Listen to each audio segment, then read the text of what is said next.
Hello everyone, I hope you all are good. So আমি তোমাদের জন্য একটা ব্লগ নিয়ে এসেছি। আর এটা একটা খুবই খুবই খুবই একটা স্পেশাল ব্লগ, কারণ এই দিন আমার একটা ইচ্ছে পূরণ হয়েছে আমি বলতে পারি। একটা বিশেষ জায়গায় যাওয়ার জন্য আমরা বেরিয়ে পড়েছিলাম খুব সকাল সকাল নবদ্বীপ স্টেশন থেকে। আর বিশেষ দিনটা অনেক দিন আগেই এটা আমি পার করে এসেছি। এটা আমার পোস্ট করা হয়নি কিছু আমার পার্সোনাল কাজের জন্য। সো একটু লেট হয়ে গেল, তবুও আমি তোমাদের সঙ্গে এটা শেয়ার করে নিচ্ছি। তোমরা থাম্বনেল দেখে বুঝেই গেছো আমি কোথায় যাচ্ছি।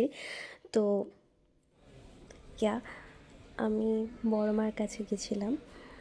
সো একটা আলাদা একটা অনুভূতি, খুব ভালো দর্শন হয়েছে আমাদের। তো সেই দিনের পুরো ব্লগটাই তোমাদের সাথে শেয়ার করছি। তোমাদের সাথে কথা বলতে বলতে আমরা কিন্তু ব্যান্ডেল পৌঁছে নৈহাটি যাওয়ার ট্রেনে উঠে পড়েছি। এবার গন্তব্যে পৌঁছানোর খুব কাছাকাছি চলে এসেছি। এখান থেকে আমরা মা বাবা আর আমি গেছিলাম। আমরা গল্প করতে করতে নৈহাটি স্টেশন পৌঁছে গেলাম। আর আমাদের সাথে ওখানে গিয়ে নৈহাটিতে গিয়ে আমার মাসিরা আমাদের সঙ্গে জয়েন করবে। আর যারা নতুন আছো, যারা নতুন প্রথম যাচ্ছ, তাদের জন্য বলে রাখছি, ট্রেন থেকে নেমে বাঁদিকে দেখবে এই সিঁড়িটা, ঠিক এখান দিয়ে নেমে আসবে। দিয়ে সোজা হাঁটলে কিছুটা গেলেই মার মন্দির, বেশি দূরে নয়। তবে আমরা অনেকটা হেঁটে ফেলেছিলাম, আমরা বুঝতে পারিনি। আমরা ভেবেছিলাম গঙ্গার ধার থেকে লাইনটা একেবারে শুরু করব, তো ওখান থেকেই একেবারে আমরা লাইনটা দেব। বাট আমরা প্রথমবার গেছিলাম, বুঝতে পারিনি। তাই আমি বলবো, যদি কারোর অসুবিধা হয়, আমার মনে হয় তারা টোটো করে চলে যেতে পারো।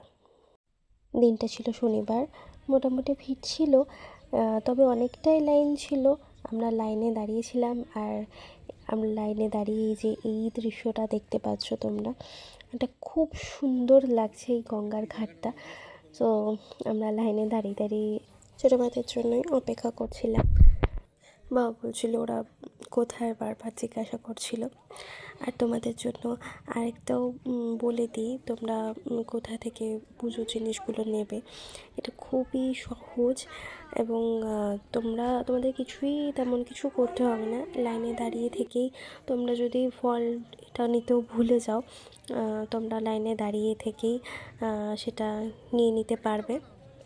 আর ভোগ দেওয়ার জন্য আমরা মন্দিরের সামনেই একটা দোকান থেকে নিয়েছিলাম। এই যে মা নিয়ে নিচ্ছে আমাদের ভোগের ডালাগুলো। আর জুতো রাখারও ওখানেই ব্যবস্থা ছিল, কোনো অসুবিধা হবে না। আমরা খুব কাছেই চলে এসেছিলাম মন্দিরের, তো ওই জন্য আমরা ডালাগুলো নিয়ে নিলাম এবার।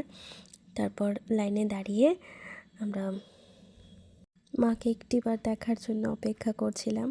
আর দেখো, আমরা একদমই গেটের সামনে পৌঁছে গেছি। এবার আমরা ঢুকবো। তো এখানে মানে সুবিধাটা খুবই ভালো, ঢোকানোর ব্যবস্থাটা খুবই ভালো। আমরা ঢুকে গিয়ে একেবারেই সোজা এবং জিগজ্যাগ করে লাইন ঢোকাচ্ছে, তো খুব প্রসেসটা খুব ভালো, কোনো ঝামেলা নেই, ঠেলাঠেলি নেই। তুমি খুব ভালো করে দর্শন করতে পারবে মাকে, এবং যেতে গিয়ে সাইড দিয়ে মাকে তুমি দেখতে পাবে। আমার তো খুব খুব ভালো লেগেছে। বাইরে তো লাইনে মানুষ দাঁড়িয়ে আছেই, ভেতরেই দেখো কত মানুষ মাকে দর্শন করতে এসেছেন। এবারই আমরা মার মন্দিরে প্রবেশ করব আস্তে আস্তে। ওই যে দেখছো গেটটা, ওখান দিয়েই প্রবেশ করবো। এই দেখো, এবার আমাদের মাকে দেখতে পাবে তোমরা। আমার পরম সৌভাগ্য যে আমাদের সাথে সাথে আপনাদেরকেও আমি মার এই অপরূপ রূপ আপনাদের সাথে ভাগ করে নিতে পারছি।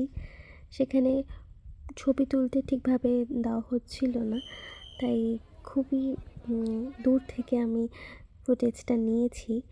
মার ছবি দিয়ে দিলাম, আপনারা দর্শন করুন। মা সকলকে ভালো রাখুন। ধর্ম যার যার, বড় মা সবার। জয় বড় মা।